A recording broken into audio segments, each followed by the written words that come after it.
Bonjour et bienvenue sur ma chaîne Olivier Fargex dit Papillon. Nous allons passer une journée ensemble en totale autonomie en courant et en eau. Le réseau de distribution n'existe pas encore et le courant viendra sûrement un jour.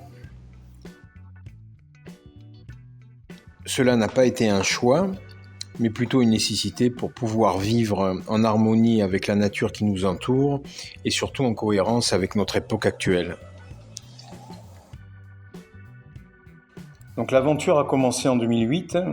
Tout d'abord, j'ai dû défricher le terrain et puis ensuite, après quand même un long labeur, la première centrale électrique a vu le jour en 2010. Bon, c'était une centrale faite un petit peu de briques et de broc, quoi. C'était vraiment du bricolage avec du fil rigide, du fil souple, quoi. Tout était mélangé. Et puis à partir de 2014, là, j'ai fait les choses beaucoup plus sérieusement.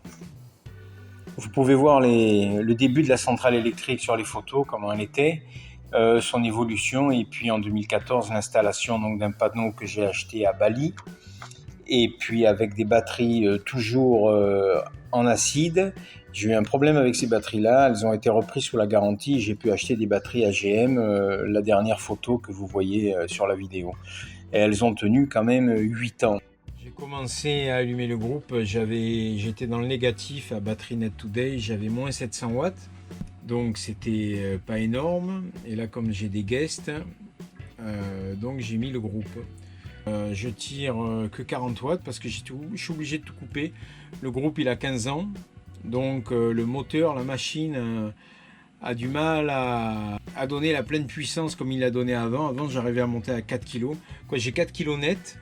Et là on le voit, là quand je me déplace là-dessus, voilà, on arrive à voir que là le groupe il donne à 3,20 kg. 3,20 kg. Le voltage est à 197, ce qui sort du groupe. Et là c'est au niveau de l'inverteur. Donc là on est à 50 watts, on a 197 volts et on a une fréquence de 46,9. Voilà, on voit que les ampères, je les ai réglés à 57 alors qu'avant ils étaient réglés à 60. Donc là ça commence à baisser. Je vais pouvoir rallumer des choses, mais doucement. Voilà, l'accès source c'est le générateur. Le transfert, c'est le courant du générateur qui va passer dans l'inverteur, qui est pris par l'inverteur parce qu'il est dans la marge de tolérance, c'est-à-dire entre 45 Hz et 55 Hz. On voit que ça remonte là 200. Donc tout à l'heure, je l'ai allumé, il était 7h01, j'avais moins 700 et là il est 7h20, 7h19 et j'ai déjà 200 watts. Donc je suis repassé dans le positif et on voit que là ça a diminué. Donc on voit bien ici, vous allez voir, voilà, là on est passé à 203 volts. Donc on voit bien que là le groupe il est passé à un autre mode. Je vais vous le montrer ici. Voilà, là on est en mode bulk maintenant. Initial, bulk, absorption et flotte. Donc là maintenant on peut commencer à rallumer. Voilà, la lumière est là. Et là on s'aperçoit que maintenant on tire 250 watts parce qu'il y a un congélateur là-bas. On l'a arrêté quoi, un quart d'heure. Aussi sur mon cahier, vous voyez, moins 700 kW, là l'autre 420 watts au départ. Ce que donne le max du groupe. Là le voltage, le pourcentage, le statut des charges des batteries, le voltage des batteries, l'heure et les LED qui sont là. Maintenant on est passé dans cette LED. Voilà, on peut contrôler ici, mais c'est beaucoup moins précis et on a un contrôle sur cet ordinateur qui a maintenant, ça fait 10 ans qu'il n'a pas vu internet celui-ci. Donc je suis pas du tout branché sur le réseau et je peux vous assurer que c'est pas évident du tout quoi. Et au niveau de l'économie énergie renouvelable, on est content d'avoir le groupe quand même. Parce que sinon, il faudrait... Au bout de 10 ans, les batteries, elles sont nazes. Donc, il faut acheter des batteries qui coûtent à peu près 12 000 euros. Donc, 12 000 euros, avant de faire 12 000 euros en électricité, même en France, il faut quand même y aller. Je fais à peu près entre 8 et 14 kilos par jour. Ça, c'est vraiment du super matos. Et là, on peut voir la durée de vie qu'il a. Je vous montre ça quand même pour ceux qui aiment la technique. Technical Data, voilà. Component life, power module, capaciteur life, ça veut dire qu'il était à 16% de sa vie. Il lui reste encore 84%. Quand je l'ai acheté, il était d'occasion en exposition et il avait 1 an, il avait 4,5%. Voilà, ça fait maintenant 10 ans que je l'ai, un peu plus de 10 ans que je l'ai, 10 ans et quelques mois. Donc il a pris 12% en 10 ans. Et c'est du matos, c'est australien, ça s'appelle Selectronic. Vous avez la version là pour ceux qui veulent voir, Selectronic S Pro Série. Donc là vous pouvez voir le cycle de charge. Là il est 7h40, donc ça fait pour ainsi dire 39 minutes que le groupe tourne. On est parti de moins 700 watts et là on est à 1,1 kg. Donc vous voyez un petit peu comment ça se passe. Et là au niveau de la charge, on est à 400 watts et on peut le voir là-dessus. Là. On peut le voir ici. Voilà, là vous voyez 360, 400 watts à peu près. Et le groupe a baissé un petit peu, il est à 3 kg et on est à 198 volts. Donc, et on charge à 45 ampères à peu près. C'est ce que je tire là, 650 watts, 700 watts. On voit que le Genset donne que 2,7 kg. Mais on a baissé, là on est passé à 35 ampères maintenant. Donc je peux me permettre d'augmenter la charge. La fréquence a monté à 47,7. Vous pouvez le voir aussi, là on est passé en mode absorption. C'est pour ça qu'on a baissé d'intensité, on est à 35 ampères. Et donc là maintenant on a 1,7 kg de backup.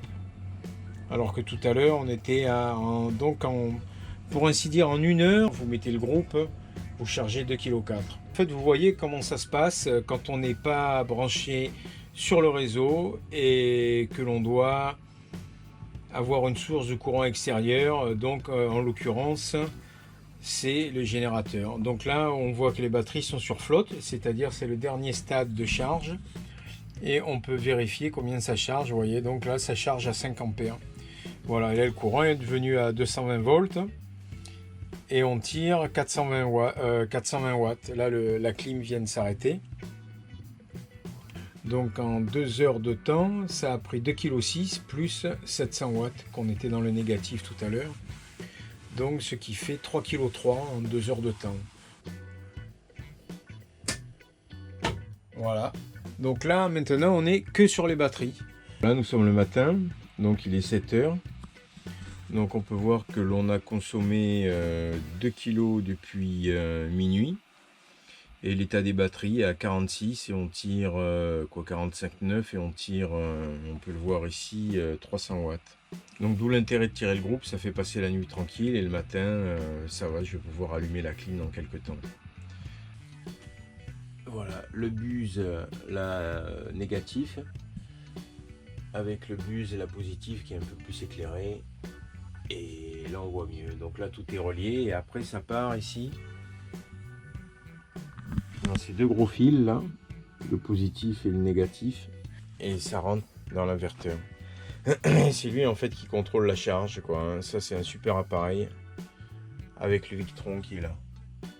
Le Victron c'est les 2 panneaux solaires de 550 watts et celui-ci c'est tous les panneaux solaires qu'il y a eu avant. Voilà le terrain en plein jour, ce que ça donne. Voilà, on peut voir les panneaux solaires ici là. Voilà tous les panneaux solaires qui sont là. Une exposition optimum tout le temps, faudrait pas avoir d'arbres, faudrait avoir quand même un relativement grand terrain pour avoir même le soleil rasant, donc c'est ce qui n'est pas toujours évident. Parce qu'en fait il faut mettre les panneaux solaires très près du pack de batterie pour éviter la longueur de câble. Mais là bon, on peut déjà avoir une vingtaine de mètres avec la section qu'on a et le voltage que l'on utilise. En fait, vous pouvez voir qu'il n'y a aucun câble pour aller dans les maisons, tout est enterré en fait. Parce que c'est pas joli d'avoir des câbles, des poteaux électriques pour amener le courant à droite à gauche, c'est vraiment pas sympa. Voilà, là-bas il y a la tour, on peut apercevoir le toit de la tour là-bas, avec le château d'eau qui est à 11 mètres. Et là aussi il y a le courant, puisqu'il y a une pompe électrique qui pompe l'eau du réservoir en béton d'eau qui fait 25 mètres cubes et qui amène 2 tonnes d'eau en haut du château d'eau. Et c'est distribué par 3 circuits d'eau indépendants qui vont dans tout le terrain. Donc maintenant j'ai mis la clim. Donc on peut voir sur le panneau de contrôle qu'on tire à peu près 670 watts. Il y a 400 watts qui rentrent de soleil et on tire encore 290 watts sur la capacité des batteries. Et on a tiré 2,3 kg. Et les batteries sont à 45,7 au niveau du voltage. Donc ça, c'est vraiment la réalité. Quand vous avez un bon voltage, ça veut dire que vos batteries sont bonnes. En fait, là, ce qui ne va pas, c'est les batteries. Il y a des éléments qui ne marchent plus. Donc un élément, c'est 2 volts. Donc s'il y a plusieurs batteries qui ont 1 ou 2 éléments qui ne marchent pas, donc ça fout le bordel, surtout le pack de batteries, quoi. On peut voir que le temps est assez couvert. C'est quand même bien nuageux, il n'y a pas trop de soleil. Donc quand on a des bonnes batteries, on n'est pas obligé de mettre le groupe. Donc on va voir ce que l'on a dans la centrale électrique. Vous voyez là, la température est de, pour ainsi dire, c'est du 40 et on est donc sous le toit de la centrale électrique. Donc on va voir où ça en est maintenant. Donc là l'avantage c'est que vous voyez en fait une journée en off-grid total, comment ça se passe, et en plus avec des batteries qui sont pas trop au top. Donc si c'est au top, c'est sûr qu'une journée comme ça, il n'y a pas trop besoin de tourner le groupe. Là on est à 2 kg de backup, on rentre 870 watts, il y a 120 watts qui sont rangés dans les batteries, on est à 99,9 du statut de charge des batteries, 52 volts et demi, et on tire 700 watts. Et on a tiré pour ainsi dire 6,9 kg depuis minuit. Et la température, là donc il fait vachement frais, donc la clim, vous voyez, ça c'est le tuyau qui refroidit directement l'arrière de l'inverteur, donc ça aide énormément, la température descend beaucoup moins. Descend beaucoup plus, excusez-moi. Et là, on voit bien qu'on est à 25 degrés. Donc 40 dehors, 25 degrés ici, ça fait 15 degrés d'écart. C'est quand même pas négligeable. Voilà, et on est sur l'absorption. Aussi, quand vous êtes avec des batteries de camion comme ça, donc bon, ça marche relativement bien, tout dépend de la qualité que l'on prend, même si c'est pas des batteries qui sont faites pour ça. En général, les bateaux marchent avec ça. Faut compter que ça dure entre 1 an et demi et 3 ans selon le bol que l'on a et comment on les utilise. Là le problème c'est qu'il faut de temps en temps vérifier le niveau d'eau. Bon là c'est des batteries qui contiennent à peu près 18 litres d'acide quand même. C'est à peu près 3 fois dans l'année, une fois tous les 4 mois. Une fois tous les 4 mois, voilà, faut rajouter à peu près sur toutes les batteries, faut rajouter à peu près une quinzaine de litres. Ça fait 24 heures avec moi. Voilà, on allume pour voir ce que c'était en fait une journée off-grid. Donc on peut voir tout à l'heure on était à 2 kg. Donc on a quand même tiré 8,8 kg. 8,8 kg, il reste plus que 1,4 kg. Donc là je sais pertinemment que je vais devoir tirer le générateur tout à l'heure. Donc je vais attendre un petit peu que ça descende parce que si je le tire maintenant, le générateur ne va pas donner beaucoup de courant parce que les batteries sont encore assez pleines. Même si elles... Tout à l'heure, je parlais de 12 000 €, que divise le prix du kilowatt. En France, on va le prendre comme exemple, ça fait 25 centimes du kilowatt en novembre 2023, ce qui nous donne 12 000 divisé par 25 centimes, 48 000 kilowatts. Donc en 14 ans, j'en ai fait ici 36 000. On n'a pas encore trouvé le moyen de stocker l'énergie solaire à un faible coût. Les batteries coûtent excessivement cher si on veut mettre des bonnes batteries.